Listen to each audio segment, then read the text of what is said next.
On the night of December 31st, the organizers of the Zhongshan Film City in Guangdong unexpectedly canceled their planned fireworks show. Visitors demanded refunds. One netizen shared their frustration, saying they came all the way from Zhuhai to see the fireworks, but it turned out to be a huge scam.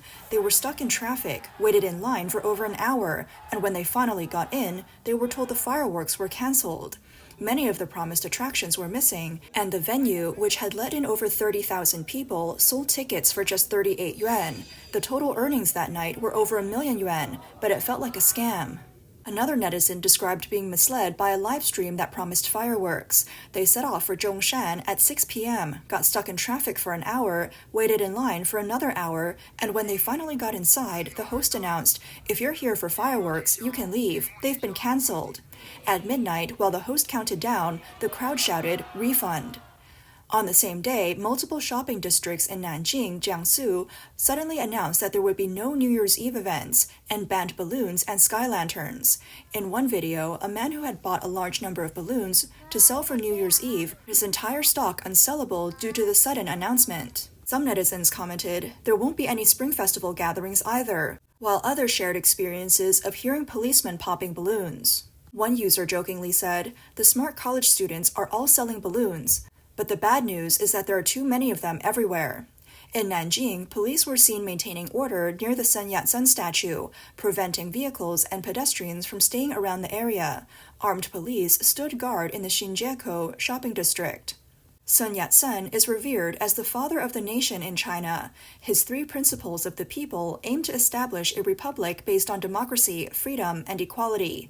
He envisioned China as a country where the people would share in the benefits of the republic, with shared progress between China and the world. On New Year's Eve 2023, a rare scene unfolded in Xinjieko Plaza in Nanjing. A large group of people broke through the police barriers to approach the Sun Yat-sen statue, offering flowers and releasing balloons, seemingly to express their hopes for democracy and freedom, and protesting against the Chinese government's authoritarianism. Some netizens speculated that the statue might be moved in the next few years, while others suggested that the local authorities' actions had President Xi Jinping's prior approval. On December 31st, video surfaced showing street vendors in Hefei, Anhui, and Pingdingshan, Henan, being detained by police for selling fireworks. Some netizens noted that fireworks can be dangerous, as they contain explosives, and in today's security climate, even purchasing knives requires ID verification. Fireworks are strictly controlled due to their potential use in violent protests. Some even suggested that firework vendors were protected by local police, as it's common for such activities to be controlled by criminal organizations. A netizen revealed that all firework vendors indeed have the police as their backers, otherwise they would be arrested on site. In recent years, protests have become increasingly common, and many people no longer buy fireworks for celebrating the new year. Instead, they store them as weapons for resistance. The CCP now treats fireworks as ammunition. It's likely that soon fireworks will be completely banned across China. Videos show that on December 31st, although there were no light shows or other events on the Bund in Shanghai, large crowds still gathered, waiting for the arrival of 2025. Shanghai authorities deployed a large number of police forces on Nanjing Road Pedestrian Street and at the Bund, where the police officers stationed every few steps for security. Announcements repeatedly reminded people that there were no events, yet many still gathered. Military police in heavy coats stood in formation, while officers used devices to check people and electric cars. On New Year's Eve in Beijing, Sanli Twin District was packed with people. A large police presence was visible, with numerous police cars parked on the streets. Officers stood at the entrances, holding loudspeakers that repeatedly announced there are no New Year's events, trying to prevent crowds from entering the area. However, their efforts were in vain as people continued to pour in. A netizen also reported that in Wangfujing, Beijing, the big screen that was supposed to welcome the new year was completely black. Despite this, a large group of young people all cheered and shouted, "Happy New Year." One user questioned, "Are you really happy? Isn't this black screen like the black hole you face in your future? Will the CCP let you have a Happy New Year?" According to multiple reports from the X platform, on New Year's Eve, the CCP police arrested citizens across the country for setting off fireworks to celebrate the New Year. Some vendors selling fireworks were directly handcuffed. The video showed scenes from various cities where crowds gathered to watch fireworks, only to see police rush in to seize the fireworks and arrest the individuals involved. In one video, a young man in black was dragged away by police for setting off fireworks, and another video showed a man being escorted by police with his head held down. In a different video, a middle-aged man setting off fireworks on a bridge was arrested by several officers who were aggressive and harsh in their actions. In another video, at a street location in a certain city where fireworks were being set off, a young man wearing a black jacket was also taken away by two police officers.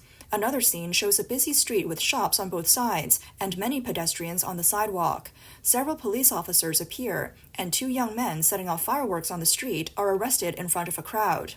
There is also a video showing a middle-aged man setting off fireworks on a bridge at night. He is apprehended by multiple police officers, repeatedly saying, "Hurry up," and "Take him away."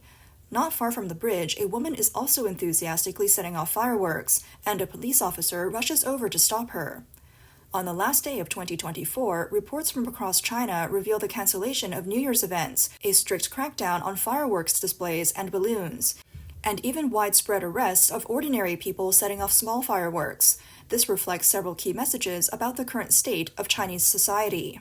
First, over the past year, accompanied by an unprecedented large-scale withdrawal of foreign capital, China's economy has experienced a dramatic decline, and signs of a complete collapse are now evident. Multiple industries have seen salary cuts and unpaid wages, affecting almost all demographics. Not only have many private enterprises gone bankrupt, but even employees of state-owned enterprises, hospital doctors, school teachers, and even police officers and civil servants have experienced wage arrears. In this situation, some second-tier city governments in China, under immense pressure from a debt crisis, are unable to create a false sense of prosperity as they used to. They no longer have the financial resources to hold public celebrations. In fact, many past New Year's Eve events were not intended to celebrate with the people, but rather to showcase a false sense of prosperity. These events were used to exaggerate achievements to the central government in order to gain financial support, while also exploiting the commercial opportunities of the New Year holiday to squeeze money from the public. This year, the temporary cancellation of New Year's Eve fireworks, typically the most expensive part of such events, indicates that local governments are no longer willing to bear even the costs of exploiting the people. Furthermore, after every New Year's Eve event, there's always a huge amount of garbage left behind, requiring cleaning by sanitation workers. This too is an expense, and many local governments this year may struggle to pay even for this cleanup. On December 29th, in Anshan, Liaoning Province, workers from the sanitation department went on strike due to unpaid wages, leaving garbage piled up in the streets. Videos shared on short video platforms showed the streets littered with trash, with no one to clean it up. The person who posted the video commented, "The workers haven't been paid, and this is what it looks like now. They're really furious." A netizen shared that wage arrears for sanitation workers are happening across the country. In Henan, some sanitation workers haven't been paid for over 6 months, and in Shenyang's Yuheng district, sanitation workers even blocked roads because of unpaid wages. Another netizen from Jiangsu reported that sanitation workers in their area said they hadn't been paid for 9 months. They added, across the country, wages are delayed by 5 or 6 months.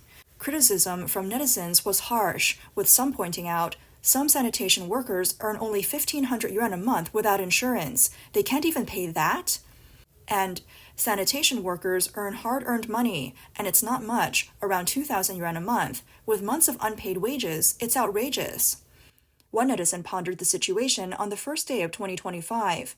What will it be like with garbage everywhere stinking up the streets, the reduction or cancellation of New Year's events in many places, and the total cancellation in some small counties might be the result of pressure from accumulating waste and expenses.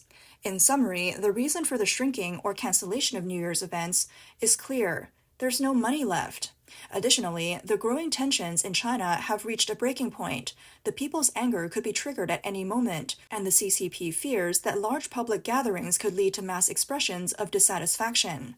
They're terrified that such events could become platforms for exchanging information and protesting.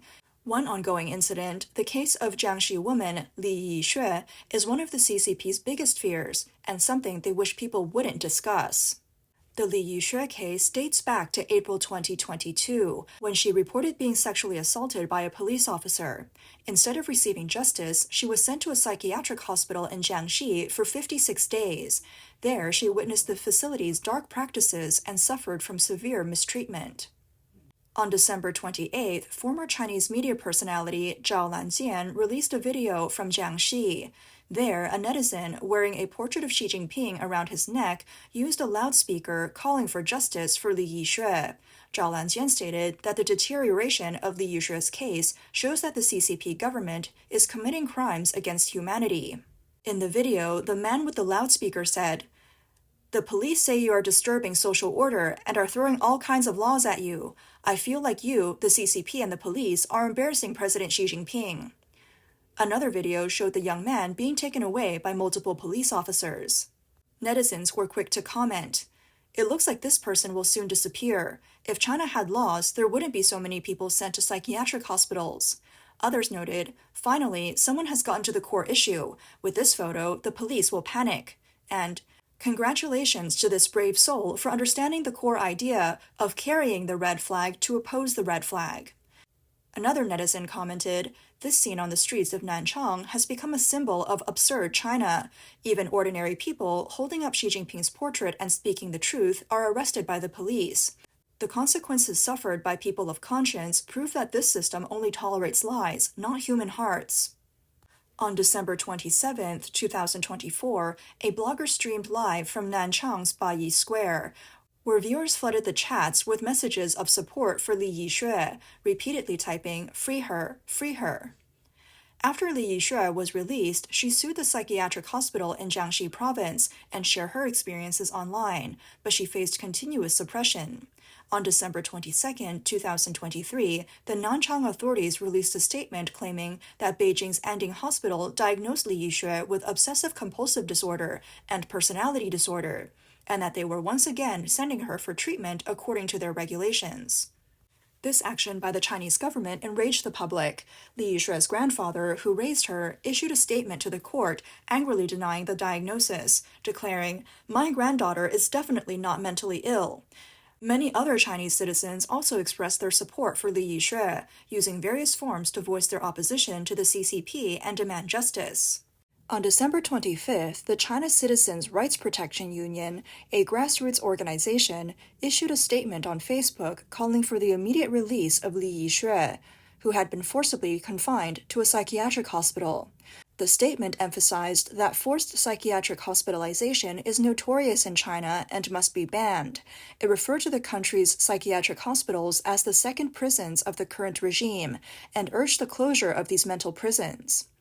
Recent rumors suggest that Lee Yixue had been subjected to a lobotomy at the Jiangxi Psychiatric Hospital, leaving her severely disabled. The CCP fears that as more people learn about the Lee Yixue case, any public celebration could turn into a riot. In addition to the Lee Yixue case, another significant reason for the CCP's anxiety is the new method of protest by unpaid workers, setting factories on fire.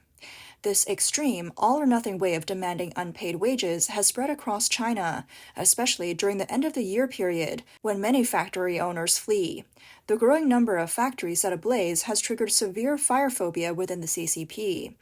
The CCP is likely scared that fireworks displayed, once seen as a celebratory event, may now be linked to deeper societal discontent and may cause further unrest.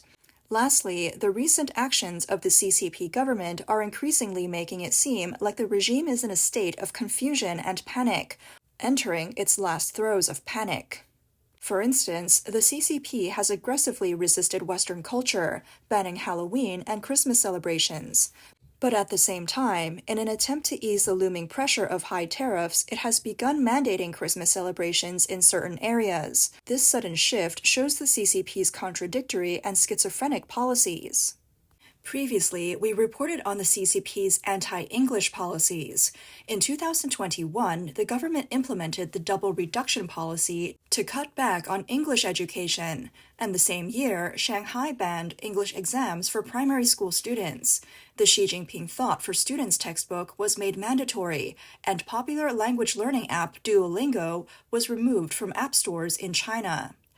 Under the broader trend of self-isolation and resistance to Western values, many schools across China began drastically reducing English courses and teachers.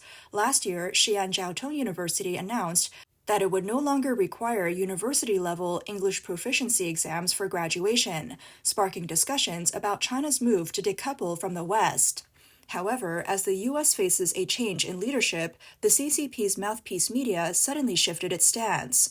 The Learning Times, a publication run by the CCP's Central Party School, recently praised former leader Mao Zedong for valuing English and working hard to learn the language, signaling a dramatic shift in propaganda. This reflects the CCP's deeply divided and contradictory approach to its foreign and domestic policies. The article praises Mao Zedong for his alleged efforts to self-learn English during the Yan'an period and for continuing his studies even after 1949. It claims that Mao dedicated significant time to reading English materials and even spent his later years reading English-language news reports produced by Xinhua News Agency, despite struggling with multiple health issues. This portrayal of Mao as an avid learner of English contrasts sharply with the CCP's more recent policies, which have been geared towards curbing English education and reducing Western influence in the country. In line with this, the Chinese government's media outlets, including the People's Daily, have recently organized activities such as the China-U.S. Friendship Story essay competition and published articles calling for a recalibration of Sino-American relations. The articles urge the promotion of stable and positive development between the two countries. This sudden shift in rhetoric has caught many social media users off guard, leading some to accuse the CCP of hypocrisy and inconsistency. One common comment from netizens was, "They changed their tune so fast, it's like a sudden sharp turn on a bumpy road." Several commentators on X linked this about-face to Trump's continued tough stance on China. In particular, Trump's Christmas message, which pointed out the presence of Chinese military personnel operating in the Panama Canal, was interpreted as a direct warning to Panama to expel China. Some netizens speculate that the CCP's sudden shift in policy could be a response to Trump's relentless pressure. They draw comparisons between Xi Jinping's abandonment of China's zero-COVID strategy and his current retreat on anti-American rhetoric, suggesting that Xi's leadership is increasingly marked by confusion and inconsistency. Others have pointed out that the CCP's foreign policy is erratic and opportunistic, reflecting its internal instability. The government's contradictory behavior serves as an indication that China's economic foundations are in deep crisis, further complicating its global ambitions. The cancellation of New Year's Eve celebrations, the ban on balloons, and the crackdown on fireworks are seen as the CCP's knee-jerk reactions to mounting internal pressures and fears of social unrest. One netizen insightfully observed that the CCP's repression of justifiable self-defense and its suppression of public acts of heroism, such as standing up against injustice, stem from a fear that such acts could inspire broader resistance against authoritarian rule. The logic here is that once people are emboldened to challenge petty criminals, they might one day turn their defiance toward the state itself. Looking toward the future, some have speculated whether China will witness fireworks in 2025, not as displays of state-approved celebration, but as symbols of resistance, a manifestation of citizens challenging an unjust system. In this light, the CCP's growing paranoia and its efforts to stifle any form of popular uprising might paradoxically inspire more people to rise up in defiance. Another comment said, "It's as if China is trapped in a high-pressure cooker, and its leadership is more concerned about keeping the lid on than addressing the real problems simmering underneath."